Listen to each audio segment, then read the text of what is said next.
Hello everyone, कैसे हैं आप सभी लोग। यार इससे पहले जो है ना हम इंडक्टिव इफेक्ट पढ़ाए थे। इंडक्टिव इफेक्ट में हम कार्बोकैटायन कार्बो एनायन का स्टेबिलिटी पढ़ा चुके थे। आज आपको हम बताएंगे एसिडिक स्ट्रेंथ और बेसिक स्ट्रेंथ के बारे में। ध्यान रखिएगा कि आज का जो लेक्चर होगा वो नीट 2023 में यदि हम बात करें तो यहां से एक क्वेश्चन आएगा और 5 से 7 मिनट में ये टॉपिक कंप्लीट हो जाएगा। इसीलिए पूरा लेक्चर को देखिएगा। चलिए स्टार्ट करते हैं। देखिए, कंपैरिजन ऑफ एसिडिक स्ट्रेंथ का कंपैरिजन करते हैं तो ध्यान रखिएगा कि ये HA है। HA यदि जितना ज्यादा H+ रिलीज होता है, याद रखिएगा कि एसिडिक स्ट्रेंथ कैसे निकालते हैं, जितना ज्यादा H+ रिलीज होगा उतना ही ज्यादा वो स्ट्रॉन्गर एसिड बनता है। तो यानी कि यहां से यदि H+ फास्ट रिलीज हो रहा है, मान लेते हैं ये फास्ट रिलीज होता है, तो ये क्या हो जाएगा, स्ट्रॉन्ग एसिड। और H+ रिलीज होगा तो यहां पे ये एनायन बनेगा। तो ध्यान रखिएगा कि स्ट्रॉन्ग एसिड का जो ये एनायन बन रहा है उसको कंजुगेट बेस कहते हैं, और वो कैसा होता है, वीक कंजुगेट बेस होता है, वीक कंजुगेट बेस बनता है। इसका मतलब ये है कि कंजुगेट बेस यदि वीक होगा, वीक कंजुगेट बेस जितना ज्यादा वीक होगा उतना ही ज्यादा स्टेबिलिटी होगा, और जितना ज्यादा स्टेबिलिटी होगा एसिडिक स्ट्रेंथ जो है ना, यानी कि उतना ही ज्यादा हो जाएगा। यानी कि हम कह सकते हैं कि एसिडिक स्ट्रेंथ जो है डायरेक्टली प्रोपोर्शनल टू Ka होता है। और Ka तो हम फिजिकल केमिस्ट्री में इक्विलिब्रियम में पढ़ते हैं कि कंसंट्रेशन, प्रोडक्ट का कंसंट्रेशन अपॉन रिएक्टेंट का कंसंट्रेशन जब कर देते हैं तो वो Ka हो जाता है। और जितना ज्यादा ये होगा उतना ही ज्यादा Ka होगा और उतना ही ज्यादा एसिडिक स्ट्रेंथ होगा। ठीक है, चलिए आगे देखते हैं।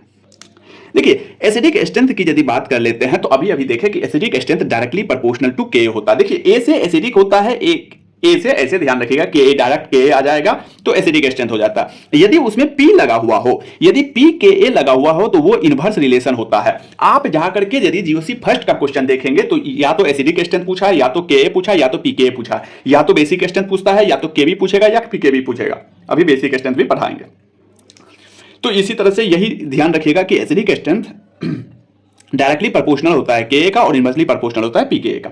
कुछ चीजें और याद रख सकते हैं कि base strength of conjugate base का इनवर्स रिलेशन होता है और कंजुगेट बेस के स्टेबिलिटी के डायरेक्टली प्रोपोर्शनल होता है। कैसे होता है अभी क्वेश्चन करेंगे, बहुत ही आसान तरीका से आपको समझ में आ जाएगा। ठीक है, जैसे हम यहां पे देखते हैं, एक एग्जांपल से समझते हैं कि HA1 यहां पे है, तो यदि यहां से H निकालेंगे तो A1 पर माइनस आ जाएगा। HA2 है, यदि यहां से H निकालेंगे तो A2 पे माइनस आ जाएगा। अभी बताए थे जितना ज्यादा स्टेबल होगा उतना ही ज्यादा एसिडिक स्ट्रेंथ होता है। मान लेते हैं कि स्टेबिलिटी में A1 माइनस का जो स्टेबिलिटी जो है वो ज्यादा है, तो एसिडिक स्ट्रेंथ HA1 का ज्यादा हो जाएगा, HA2 का कम हो जाएगा। ठीक है, आगे हम कंपैरिजन करते हैं basis of periodic table correlation के बेसिस पे। तो चलिए इसको देख लेते हैं। देखिए, यहां पे कार्बन है, नाइट्रोजन है, ऑक्सीजन है और फ्लोरीन है। यदि कार्बन, नाइट्रोजन, ऑक्सीजन, फ्लोरीन है तो क्या हो जाएगा कि कार्बन से ज्यादा नाइट्रोजन, नाइट्रोजन से ऑक्सीजन, फ्लोरीन, यानी कि लेफ्ट टू राइट जाने पे इलेक्ट्रोनिगेटिविटी बढ़ता है। ये तो हम जानते हैं। और यदि इलेक्ट्रोनिगेटिविटी बढ़ता है तो याद रखिएगा एसिडिक स्ट्रेंथ भी बढ़ता है। अब हम जाएंगे ग्रुप में यहां पे देखिए फ्लोरीन है, क्लोरीन है, ब्रोमीन है और आयोडीन है। अब फ्लोरीन, क्लोरीन, ब्रोमीन, आयोडीन में नीचे जाने पे साइज इंक्रीज होता है। यदि साइज बढ़ रहा है तो आप ही को पता है कि यदि साइज बढ़ता है तो बॉन्ड लेंथ बढ़ता है, और यदि बॉन्ड लेंथ बढ़ेगा तो जो जितना ज्यादा लंबा वो उतना कमजोर, तो बॉन्ड स्ट्रेंथ कम हो जाएगा। और यदि बॉन्ड स्ट्रेंथ कम होता है तो H+ ज्यादा रिलीज करेगा तो एसिडिक स्ट्रेंथ ज्यादा हो जाएगा। आप कहोगे भैया इतना चीज याद रखना पड़ेगा, हम कहेंगे नहीं, आपको बस इतना ध्यान रखना है कि लेफ्ट टू राइट भी एसिडिक स्ट्रेंथ इंक्रीज होता है और टॉप टू बॉटम भी एसिडिक स्ट्रेंथ इंक्रीज होता है। ओके, चलिए दूसरा पॉइंट देखते हैं। दूसरा पॉइंट यदि हम बात करेंगे on the basis of I effect. देखिए, आई इफेक्ट के बेसिस पे ही आपको ज्यादा से ज्यादा क्वेश्चन मिलेगा, तो ये इंपॉर्टेंट मार्क कर ले सकते हैं कि आप एसिडिक स्ट्रेंथ को ऐसे ध्यान रखिएगा। और हम अभी एक ट्रिक बताएंगे कि एसिडिक स्ट्रेंथ की मान लेते हैं। एसिडिक स्ट्रेंथ के लिए ऐसे ध्यान रखिएगा कि ये -I के लिए इंपॉर्टेंट होता है, यानी कि acidic strength directly proportional to -I होता है और इनवर्सली प्रोपोर्शनल +I होता है। ठीक है, तो हमेशा ध्यान रखिएगा कि जितना ज्यादा -I उतना ज्यादा एसिडिक स्ट्रेंथ, जितना ज्यादा +I उतना ही कम एसिडिक स्ट्रेंथ होगा, क्योंकि +I के इनवर्स रिलेशन है। ये ध्यान रखिएगा। अब इसी पे हम कुछ क्वेश्चन कर लेते हैं, या हम एसिडिक स्ट्रेंथ इस पे तो उतना बहुत कम आएगा क्वेश्चन, या यहां पे हम देख लेते हैं कि स्टेबिलिटी ऑफ कंजुगेट बेस, यानी कि जितना ज्यादा एनायन का स्टेबिलिटी होगा। ये पहले भी बता चुके थे इसीलिए स्किप कर रहे थे, लेकिन फिर भी बता दिए। चलिए अब इस पे क्वेश्चन कर लेते हैं। देखिए पहला क्वेश्चन, यहां पे पहला क्वेश्चन की यदि हम बात कर लेते हैं यहां पे, तो देखिए जब भी इस टाइप का क्वेश्चन आएगा तो ध्यान रखिएगा एसिडिक स्ट्रेंथ इसमें सब में पूछा हुआ है। तो एसिडिक स्ट्रेंथ पूछ रहा है, इसका मतलब हाइड्रोजन को निकालना, हाइड्रोजन को निकालना, हाइड्रोजन को निकाल के देखना है। हाइड्रोजन को निकालेंगे तो यहाँ पे माइनस चार्ज आएगा, यहाँ भी माइनस चार्ज आएगा, यहाँ माइनस चार्ज आएगा और यहाँ माइनस चार्ज आएगा। अभी अभी हम देखे थे कि left to right acidic strength increase हो रहा था और टॉप टू बॉटम डिक्रीज हो रहा था। तो हम कह सकते हैं कि क्या नाइट्रोजन है, ऑक्सीजन है, यहां भी ऑक्सीजन है और यहां पे सल्फर है। तो मेरे दोस्त अभी तो हम सबसे पहले ग्रुप में यदि जाएंगे और सब जगह CH3 CH2 CH3 CH2, यहां पे CH3 है, यहां पे CH3 CH2 है, यानी कि सब जो है प्लस आई लगा रहा है। क्या ये तो हम जानते हैं कि ये प्लस आई लगाता है, पिछले लेक्चर में हम बताए थे। लेकिन मेरे दोस्त यहां पे एक CH3 लगा रहा है, यहां पे दो दो कार्बन है, तो क्या यहां पे प्लस आई ज्यादा लगा रहा है? ये सब पे ज्यादा लगा रहा है, लेकिन दो कार्बन यहां भी है, दो कार्बन यहां भी है, दो कार्बन यहां भी है। इसका मतलब हम कह सकते हैं कि इससे उतना फर्क नहीं पड़ेगा। हम जो है ना डायरेक्ट जो है ना इलेक्ट्रोनेगेटिविटी के और साइज के बेसिस पे भी निकाल सकते हैं। तो अभी अभी देखिए नाइट्रोजन, ऑक्सीजन, ऑक्सीजन के नीचे सल्फर आता है, तो क्या हम सल्फर में बोल सकते हैं कि साइज के आधार पर सल्फर का जो है ना डी का सबसे ज्यादा हो जाएगा। अब देखेंगे कि सी, बी और ए में, तो यहां पे हम देखेंगे कि नाइट्रोजन, अभी यहां पे लिख देते हैं आपको, नाइट्रोजन होता ऑक्सीजन, ऑक्सीजन के नीचे सल्फर आएगा, नाइट्रोजन से ज्यादा ऑक्सीजन, ऑक्सीजन से ज्यादा सल्फर का हो जाएगा एसिडिक स्ट्रेंथ। ये तो अभी बताए थे। तो उसी हिसाब से हम देख सकते हैं कि यहां पे एक CH3 आ रहा है, ऑक्सीजन का तो ज्यादा होगा लेकिन यहां पे मोर लग रहा है, प्लस आई ज्यादा। और अभी अभी बताए थे एसिडिक स्ट्रेंथ के लिए प्लस आई इंपॉर्टेंट नहीं है क्योंकि इनवर्स रिलेशन होता है। तो प्लस आई ज्यादा लग रहा है, एसिडिक स्ट्रेंथ कम हो जाएगा। तो यहां पे प्लस आई कम लग रहा है, एसिडिक स्ट्रेंथ ज्यादा हो जाएगा। तो क्या हम लिख सकते हैं सी का ज्यादा होगा एज कंपेयर टू ए। उसके बाद ए का हो जाएगा, क्यों? क्योंकि यहां पे ऑक्सीजन है, यहां पे नाइट्रोजन है, समझ रहे हैं? और दोनों जगह तो CH3 CH2 CH3 CH2 उतना ही है, तो यहां पे ए हो जाएगा और सबसे कम हो जाएगा बी का। आसानी से समझ गए। अब अगला क्वेश्चन देखते हैं। तो अगला क्वेश्चन यदि हम देखेंगे तो यहां पे देखिए एसिडिक स्ट्रेंथ पूछा गया है, तो वही बात है H+ निकालेंगे तो यहां पे माइनस चार्ज, H+ निकालेंगे यहां पे माइनस चार्ज। सबसे पहले H+ निकालते हैं हम एसिडिक स्ट्रेंथ निकालने के लिए। आप नहीं भी निकाल सकते, डायरेक्ट भी बना सकते हैं, आपको समझाने के लिए निकाल रहे हैं। यहां पे देखिए, यहां पे दो कार्बन, एक तीन कार्बन, यहां पे तीन तीन प्लस आई लग रहा है, यहां पे दो कार्बन का है प्लस आई लग रहा है, यहां पे एक कार्बन का प्लस आई लग रहा है और यहां पे H का तो कोई इफेक्ट होता ही नहीं है। H का यदि कोई इफेक्ट नहीं है, और हम जानते हैं कि एसिडिक स्ट्रेंथ के लिए जो है ना प्लस आई इंपॉर्टेंट नहीं है, इनवर्स रिलेशन होता है। इसका मतलब क्या हम कह सकते हैं यहां पे, क्या हम कह सकते हैं कि यहां पे कोई इफेक्ट नहीं लग रहा है? इसका मतलब सबसे ज्यादा तो डी का हो जाएगा। यहां पे कोई शंका? डी का। अब देखेंगे यहां पे देखिए तो एक ही प्लस आई लगा रहा है और यहां पे ज्यादा प्लस आई लगा रहा है, यहां पे मैक्सिमम लग रहा है, यहां पे मोर प्लस आई लग रहा है और यहां पे लेस प्लस आई लग रहा है। और जितना ही कम प्लस आई लगेगा उतना ही कम, तो सी हो जाएगा। कोई दिक्कत? अब जो है ना यहां पे मोर लग रहा है लेकिन यहां पे मैक्सिमम तीन तीन CH3 है, तो यहां पे हम बात कर लेते हैं बी हो जाएगा और सबसे कम ए हो जाएगा। ये रहा आपका आंसर।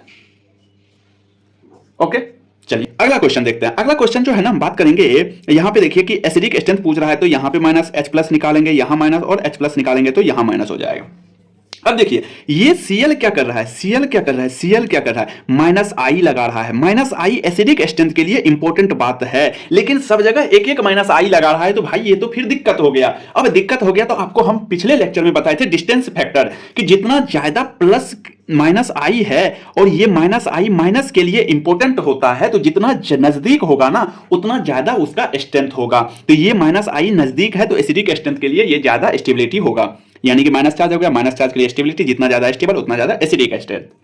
तो ये देखिए नजदीक में माइनस आई है तो हम बात कर सकते हैं कि ए का सबसे ज्यादा होगा, फिर इसके बाद ये बी हो जाएगा, और ये बहुत दूर में माइनस आई है तो एसिडिक स्ट्रेंथ कम हो जाएगा, तो सी हो जाएगा। यहां तक कोई दिक्कत? चलिए आगे देखते हैं अगला क्वेश्चन क्या कहता है कि यहां पे फिर से वही बात, एसिडिक स्ट्रेंथ निकालना है तो H+ निकालेंगे, H+ निकालेंगे तो सब जगह माइनस चार्ज आ जाएगा। अब माइनस चार्ज आ जाएगा तो यहां पर तो आप आसानी से बता सकते हैं कि क्लोरीन है, ब्रोमीन है, आयोडीन है, इलेक्ट्रोनेगेटिविटी के बेस पे। तो इलेक्ट्रोनेगेटिव के बेस पे देख लीजिए कि जितना ज्यादा इलेक्ट्रोनेगेटिविटी उतना ज्यादा एसिडिक स्ट्रेंथ है। बी, ए और सी। अब एक आपको नोट बताएंगे, इस नोट को ध्यान रखिएगा, कहीं कहीं यूज आ जाता है। याद रखिएगा कि कार्बन sp3 का जो है ना इलेक्ट्रोनेगेटिव वैल्यू, ये क्या है, इलेक्ट्रोनेगेटिविटी वैल्यू है। इलेक्ट्रोनेगेटिव जो है ना 2.5 होता है, कार्बन sp2 का 2.75 होता है, नाइट्रोजन sp3 का 3 होता है, कार्बन sp का जो है ना 3.25 होता है, और ऑक्सीजन sp3 का जो है ना 3.5 होता है। क्या सब होता है, कार्बन sp3 का 2.5, कार्बन csp2 का जो है ना 2.75 इलेक्ट्रोनेगेटिविटी, नाइट्रोजन sp3 का 3 होता है, कार्बन sp का 3.5 होता है। इसका मतलब समझे हम क्यों लिखा रहे हैं कि कभी कभी नाइट्रोजन sp3 आ जाए तो ध्यान रखिएगा कि इलेक्ट्रोनेगेटिविटी कार्बन sp2 और sp3 से ज्यादा होता है, और ऑक्सीजन sp3 का तो इलेक्ट्रोनेगेटिविटी कार्बन sp से भी ज्यादा होता है, 3.5 होता है ऑक्सीजन sp3 का। तो ये स्टेबिलिटी ऐसे ध्यान रखिएगा कि ऑक्सीजन sp3 का ज्यादा, फिर जो है ना कार्बन sp, फिर जो है ना कार्बन sp3, कार्बन sp2 और कार्बन sp3 सबसे कम स्टेबल हो जाएगा। अब इसी के आधारित पे एक क्वेश्चन बना लेते हैं। चलिए ये क्वेश्चन बताइए आप। ये क्वेश्चन यदि हम बात करेंगे तो ये क्या है, कार्बन sp3 है, ये यहां पे C6H6 है, तो इसका मतलब बेंजीन रिंग है, तो कार्बन sp2 है, और ये NH3 है, तो ये क्या हो जाएगा, नाइट्रोजन sp3 है, और ये जो है ना कार्बन sp है, sp कार्बन है, कार्बन sp कार्बन है। अब आप बताइए इसका स्टेबिलिटी एसिडिक स्ट्रेंथ जो है ना इलेक्ट्रोनेगेटिव के डायरेक्टली प्रोपोर्शनल होता है, तो आप डायरेक्ट बता सकते हैं कि कार्बन sp का सबसे ज्यादा हो जाएगा, उसके बाद नाइट्रोजन वाला आएगा, क्योंकि sp3 और sp2 से ज्यादा होता है नाइट्रोजन sp3 का, तो D हो जाएगा, C हो जाएगा, फिर sp2 B हो जाएगा और A हो जाएगा। यहां तक कोई दिक्कत? चलिए अगला क्वेश्चन देखते हैं। अगला क्वेश्चन यहां पे देखिए कि CH3OH है, एसिडिक स्ट्रेंथ ही बताना है, लेकिन मेरे दोस्त यहां पे देखिए क्या है, ऑक्सीजन sp3 है, यहां देखिए क्या है, कार्बन sp2 है, यहां क्या है, कार्बन sp है, और यहां पे क्या है, C2H6 यानी कि कार्बन sp3 है। कौन होगा ज्यादा, sp3 वाला ज्यादा होगा, अभी अभी नोट बताए थे, ये नोट देखिए, sp3 का इलेक्ट्रोनेगेटिव ज्यादा, जितना ज्यादा इलेक्ट्रोनेगेटिविटी उतना ज्यादा स्टेबिलिटी और उतना ज्यादा एसिडिक स्ट्रेंथ, ठीक है। तो यहां पे हम कह सकते हैं कि कार्बन ऑक्सीजन sp3 का सबसे ज्यादा हो जाएगा, फिर sp का हो जाएगा तो spc है, फिर जो है ना b हो जाएगा क्योंकि sp2 है, और सबसे कम जो है ना sp3 का एसिडिक स्ट्रेंथ होगा, तो यानी कि d हो जाएगा। यहां तक कोई दिक्कत? चलिए आगे देखते हैं। अगला क्वेश्चन कहता है कि ये है, और कहता है कि मोर एसिडिक, ये जो है ना ज्यादा एसिडिक होगा किससे, ये जो है ज्यादा एसिडिक होगा किससे, ज्यादा एसिडिक होगा। तो देखिए यहां पे Br लगा हुआ है, -I लगा रहा है, यहां पे देखिए अब जो है ना ऑप्शन से देखेंगे, ऑप्शन में क्या है, ऑप्शन में क्या है, तो ऑप्शन में जो है ना हम छोड़ा कर देते हैं। हाँ अब जो है ना यहाँ पे ऑप्शन से देखते हैं, तो यहाँ पे क्या है, ये +I लगा रहा है, ये क्या लगा रहा है, -I लगा रहा है, ये क्या लगा रहा है, -I लगा रहा है, और ये जो है ना न्यूट्रल है। तो आप एक चीज बताओ मुझे कि कहता है कि ये मोर एसिडिक होना चाहिए, कौन, ये कह रहा है, क्वेश्चन को बढ़िया से समझिए, ये कह रहा है कि ज्यादा एसिडिक होना चाहिए, इसका मतलब इसमें कम एसिडिक कौन है ये बताना है, कम एसिडिक कौन है। तो चलिए देख लेते हैं कि कम एसिडिक कौन है। देखिए ये +CH3 लगा रहा है, तो इसका मतलब ये तो एसिडिक स्ट्रेंथ को कम कर रहा है, तो क्या हम कह सकते हैं यहां पे लेस एसिडिक। ओके अब देखिए यहां पे फ्लोरीन है, मानता हूं कि ये इलेक्ट्रोनेगेटिविटी ज्यादा है, लेकिन देखिए आई इफेक्ट आपको बताए थे डिस्टेंस फैक्टर होता है, तो डिस्टेंस में ये नजदीक है ये दूर है, इलेक्ट्रोनेगेटिविटी लगाने के बाद भी ये ज्यादा एसिडिक है, ये कम एसिडिक हो जाता है F वाला, तो ये भी लेस एसिडिक, लेस एसिडिक। अब देखते हैं यहां पे क्लोरीन की यदि बात कर लेते हैं ना, तो क्लोरीन का क्या होता है, ये Br है, ठीक है, और यहां पे Cl है, तो Br और Cl में ये ज्यादा इलेक्ट्रोनेगेटिव होता है, ये कम इलेक्ट्रोनेगेटिव है, तो इसका मतलब ये मोर एसिडिक हो जाएगा, मोर एसिडिक हो जाएगा। अब जो है यहां पे देखेंगे तो यहां पे -I लगाने वाला था, यहां पे कोई इफेक्ट नहीं है, इसका मतलब -I तो ज्यादा अच्छा है ना, क्योंकि एसिडिक पूछ रहा है, एसिडिक के लिए तो माइनस अच्छी बात है, नहीं इफेक्ट, कोई इफेक्ट नहीं है, इसका मतलब ये लेस एसिडिक हो जाएगा, लेस एसिडिक हो जाएगा। इसका मतलब कौन कौन लेस एसिडिक है, फर्स्ट है फर्स्ट है, सेकंड है और फोर्थ है, ये तीनों आंसर हो जाएगा। अब इसमें पूछ देगा कि बताओ बी इससे ज्यादा एसिडिक कौन है, तब थर्ड नंबर आंसर हो जाएगा। तो इसी तरह से क्वेश्चन पूछेगा आपसे। चलिए अगला क्वेश्चन देखते हैं। अगला क्वेश्चन कहता है कि ये OH है, यहां पे Z है, और कहता है कि मैक्सिमम एसिडिक यदि Z क्या होगा सो मैक्सिमम एसिडिक हो जाएगा। तो कौन होगा बताइए आप। वही बात, मैक्सिमम एसिडिक के लिए -I का ऑर्डर ध्यान रखिएगा। ऑर्डर आप लोग को पढ़ा चुके थे, तो ऑर्डर में सबसे आगे कौन होता है, NO2, तो NO2 लग जाएगा, तो ज्यादा एसिडिक हो जाएगा। ठीक है, अब एक नोट ध्यान में रखना है। अब ये नोट क्या है, नोट कहता है कि यदि एसिडिक स्ट्रेंथ CH3O+ यानी कि ROH2, RCOOH, NH4+ या RNH3+, H को हटा करके R लगा दिए, H2O हो या ROH हो।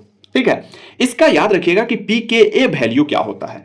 pKa वैल्यू इसका 0 होता है, लेस देन 0, इसका लगभग 5 होता है, 10 होता है, 15 होता है। ये NCERT का डाटा है, ये NCERT का डाटा है कि ये जो डाटा ऐसे दिया हुआ। तो जितना ज्यादा pKa वैल्यू एसिडिक स्ट्रेंथ उतना ही कम।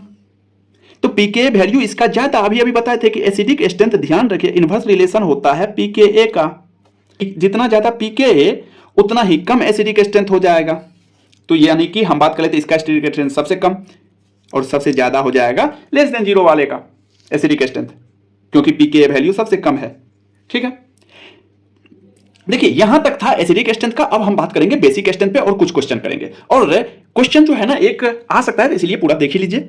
ठीक है, और यदि अच्छा लगा हो तो लाइक शेयर सब्सक्राइब कीजिएगा। और हम जो है ना अब डिजिटली पे आ चुके हैं, तो अब जो है ना हम NCERT का highlight, important point, one shot lecture सारा कुछ लेकर के आने वाले हैं। ठीक है, तो आप लोग चैनल को जो है ना ज्यादा से ज्यादा शेयर करके सपोर्ट कीजिए। हम आपके लिए पूरा का पूरा जो है ना लेक्चर लेकर के आएंगे और मजा आ जाएगा नीट से पहले। ठीक है, तो चलिए अब हम बात करेंगे बेसिक स्ट्रेंथ की। बेसिक स्ट्रेंथ बेस होता क्या है, वहां पे क्या कर रहा था, रिलीज H+ निकाल रहा था। जितना फास्ट H+ निकलेगा उतना ज्यादा एसिडिक स्ट्रेंथ। यहां पे उसका उल्टा कर दीजिए ना, जितना ज्यादा H+ एक्सेप्ट करेगा उतना ज्यादा बेसिक स्ट्रेंथ। बेसिक स्ट्रेंथ यहीं से क्वेश्चन बन जाएगा इसी फॉर्मूला से। अभी क्या बताए थे एसिडिक स्ट्रेंथ का, क्या बताए थे, acidic strength directly proportional to -I और इनवर्सली प्रोपोर्शनल टू +I, यही बताए थे। अब बेसिक स्ट्रेंथ का ध्यान रखिएगा कि जस्ट इसका उल्टा हो जाता है कि प्लस के लिए इंपॉर्टेंट होता है डायरेक्टली प्रोपोर्शनल टू +I और इनवर्सली प्रोपोर्शनल टू -I।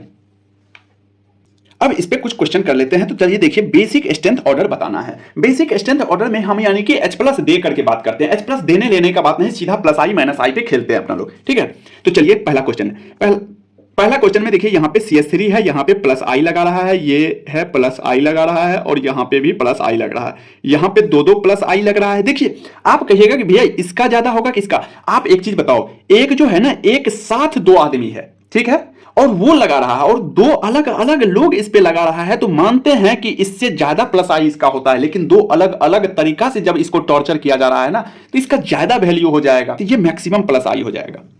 ठीक है, तो आप ध्यान रखिएगा कि ये +I दो को लगा रहा है, ये मैक्सिमम हो जाएगा, ये मोर हो जाएगा, और ये लेस हो जाएगा, और ये मैक्सिमम +I हो जाएगा, क्योंकि दो अलग अलग लगा रहा है। तो जितना ज्यादा +I उतना ज्यादा बेसिक स्ट्रेंथ। तो बेसिक स्ट्रेंथ ऑर्डर क्या हो जाएगा, C हो जाएगा, फिर B हो जाएगा, फिर A हो जाएगा।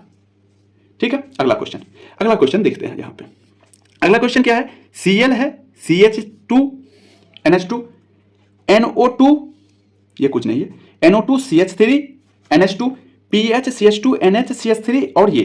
ठीक है, अब यहां पे कैसे निकालेंगे, तो वही बात, Cl क्या लगा रहा है, Cl क्या लगाता है -I, तो ये -I लगा रहा है। ये NO2 क्या लगाता है -I, PH क्या लगा रहा है -I, लेकिन यहां पे देखिए तो ये दोनों क्या लगा रहा है +I। मेरे दोस्त देखना है ही नहीं, सबसे ज्यादा जो है ना बेसिक स्ट्रेंथ D का हो जाएगा। किसका हो जाएगा, D का हो जाएगा। बेसिक स्ट्रेंथ सबसे ज्यादा D का, क्यों, क्योंकि +I लगा रहा है। अब माइनस वाला में खेल लेंगे, तो माइनस वाला में कैसे खेलेंगे, देखिए तो ये ज्यादा -I लगाता है, मैक्सिमम -I ये लगाएगा, लेकिन यहां पे देखिए ये CH3 को +I भी देने वाला है, यानी कि इसके -I को कमजोर करेगा। ठीक है, और यहां पे Cl है, तो क्या यहां पे +I जो दे रहा है ये -I को कमजोर, ये तो मैक्सिमम लगा रहा है, और यहां पे -I लग रहा है, लेकिन यहां पे +I देने वाला है, कमजोर कर रहा है। +I यदि आ गया है, इसका मतलब बेसिक स्ट्रेंथ दे रहा है यहां पे, तो D के बाद C हो जाएगा। अब B और A में कौन होगा, तो Cl जो है ना यहां पे लेस लगा रहा है, ठीक है, यहां पे मैक्सिमम लगा रहा है तो यहां पे ए हो जाएगा फिर, और सबसे कम बी हो जाएगा। क्यों हो जाएगा बी? क्यों? क्योंकि यहां पे मैक्सिमम माइनस आई लग रहा है। माइनस आई बेसिक स्ट्रेंथ के लिए गलत बात। ठीक है, तो ये हो जाएगा आपका आंसर। चलिए अगला क्वेश्चन देखते हैं। अगला क्वेश्चन, चलिए अगला क्वेश्चन यदि देखते हैं तो यहां पे देखिए मोर इलेक्ट्रोनेगेटिव वाला है, ऑक्सीजन है, यहां पे नाइट्रोजन है, यहां भी नाइट्रोजन है।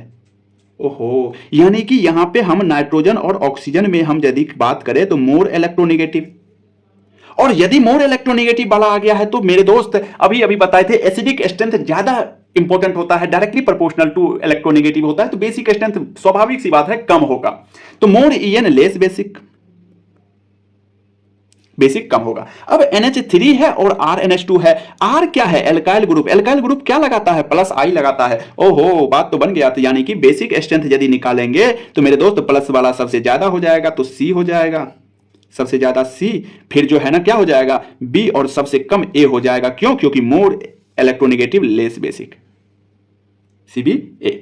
ठीक है, चलिए अब हम बात कर लेते हैं। देखिए ये क्वेश्चन करीब हमको लगता है कि कई बार पूछा हुआ है, तो इसको जो है ना मोस्ट इंपोर्टेंट, और इसको स्क्रीनशॉट लेकर के दीवार पे चिपका लीजिएगा या खुद से लिख करके दीवार पे चिपका लीजिएगा, कि आपको भी पता होगा कि 1 डिग्री 2 डिग्री और 3 डिग्री अमाइन का रिलेशन पूछते रहता है बेसिक स्ट्रेंथ में। तो 1 डिग्री 2 डिग्री, जैसे 1 degree amine, 2 degree amine, 3 degree amine, ठीक है, और NH3, इसमें हम पूछता है कि बेसिक स्ट्रेंथ बताइए इसका क्या होगा। तो चलिए यहां पे देख लेते हैं। सबसे पहले हम देखेंगे कि एक्वस मीडियम में इसका बेसिक स्ट्रेंथ क्या होता है। ठीक है, एक्वस मीडियम में बेसिक स्ट्रेंथ जो है ना, याद रखिएगा कि यदि ये R वाला जो है ना, यदि इफ R इज CH3, यदि R जो है ना CH3 होगा, तो ध्यान रखिएगा कि 2 डिग्री सबसे ज्यादा होगा, 1 डिग्री और 3 डिग्री, 2 डिग्री वाला आगे होगा। एक्वस मीडियम में यदि R जो है C2H5 हो, R जो है C2H5 होगा, ध्यान रखिएगा कि 2 डिग्री का सबसे ज्यादा होता है, उसके बाद 3 डिग्री आ जाता है, क्योंकि प्लस आई लगा रहा है तो 3 डिग्री का ज्यादा होता है, 1 डिग्री का कम होता है, और NH3 का तो सबसे कम होगा ही। ठीक है, अब आप कहोगे कि भैया इसको याद कैसे रखें, तो देखो एक चीज ध्यान रखिएगा कि एक्वस मीडियम में यदि पूछा है और यदि कुछ मीडियम नहीं बोला है, तो ध्यान रखिएगा कि 2 डिग्री वाला क्या होगा? 2 डिग्री वाला हमेशा आगे होगा, 2 डिग्री वाला हमेशा आगे होगा। अब यदि यहां पे CH3 आ जाए तो याद रखिएगा 1 डिग्री वाला आगे आ जाएगा, और यदि C2H5 तो प्लस आई से ध्यान रखिएगा कि प्लस आई ज्यादा होने के कारण 3 डिग्री आगे हो गया, 1 डिग्री पीछे हो जाता है, और NH3 का तो कम होगा ही, क्योंकि R ग्रुप तो ऑलरेडी प्लस आई लगा रहा है, यहां पर तो कुछ इफेक्ट लग ही नहीं रहा। ठीक है, अब आप कहोगे कि भैया यदि एक्वस मीडियम नहीं लिखा हो, यदि वहां पे बोलेगा कि फेज जो है ना या तो एप्रोटिक सॉल्वेंट है बेंजीन की तरह सभी ग्रुप के लिए, R जो है ना सभी R के लिए, यानी कि एक स्पेसिफाइड R नहीं कि CH3 हो या C2H5, ये सभी R के लिए एक ही ऑर्डर होगा। यदि एप्रोटिक सॉल्वेंट में होगा तो 3 डिग्री का सबसे ज्यादा, 2 डिग्री 1 डिग्री, यानी कि 3 to 1, और NH3 को, यानी कि ये आई इफेक्ट के बेसिस पे बता दिया, ये आई इफेक्ट के बेसिस पे हो जाएगा यदि कुछ नहीं दिया हुआ है तो। अब आप कहोगे कि भैया ये कंफ्यूजन वाला काम क्यों किए हो? यदि मान लेते हैं ना कि यदि वहां पे क्वेश्चन में दिया ही नहीं हो कि कोई मीडियम नहीं दिया हो, और R ग्रुप यदि स्पेसिफाइड नहीं हो और मीडियम भी स्पेसिफाइड नहीं हो, तो क्या करना है? तो कंसीडर करके चलना मेरे दोस्त CH3 यदि R ग्रुप नहीं दिया हो, और एक्वस मीडियम को कंसीडर करके चलना। एक्वस मीडियम वाले में क्या आया था? 2 डिग्री 1 डिग्री और 3 डिग्री। आप कहोगे एक और कंफ्यूजन, ध्यान से सुन लीजिए, आप कहोगे कि भैया मान लेते हैं ना कि R जो है ना वो C2H5 बता दिया है, लेकिन मीडियम जो है स्पेसिफाइड नहीं किया है, स्पेसिफाइड नहीं किया है, तो क्या लेना है? फिर भी एक्वस मीडियम ही लेना है। वही बात है 2 डिग्री 3 डिग्री और 1 डिग्री वाला, ये किस तक कब हो जाएगा? जब C2H5 होगा। ठीक है, तो देखिए यहां तक में एक क्वेश्चन आ सकता है नीट में, तो ध्यान रखिएगा कि इतना तक पढ़ लीजिएगा। और अब हम बहुत जल्द one shot trick NCERT highlight, NCERT का इंपॉर्टेंट पॉइंट सब कुछ लेकर के आएंगे। इसीलिए यदि आप लोग चैनल पे नए आए हैं तो सब्सक्राइब कर दीजिए, यदि पहले से हैं तो दोस्तों के बीच फैला दीजिए। आप लोग हमें सपोर्ट कीजिए, हम जो है ना पूरा का पूरा जोर लगा देंगे। क्योंकि देखो यार, सब्सक्राइबर जब बढ़ते हैं ना, यदि आप लोग ज्यादा से ज्यादा व्यू बढ़ता है तो हमें भी मोटिवेशन मिलता है कि यार बच्चे आ रहे हैं तो मुझे भी वीडियो बनाने में मजा आता है कि नहीं, चलो वीडियो बनाते हैं, चलो लेक्चर रिकॉर्ड करते हैं, चलो ये जो है ना ये बच्चे को ये दे देते हैं जिससे नीट में डायरेक्ट क्वेश्चन आ जाएगा। तो ये सब मजा आता है। तो थोड़ा सा आप लोग सपोर्ट कीजिए, हम जो है ना पूरा फोड़ करके नीट से पहले जो है ना केमिस्ट्री का और बायोलॉजी का बहुत सारे ट्रिक बता देंगे। Thank you.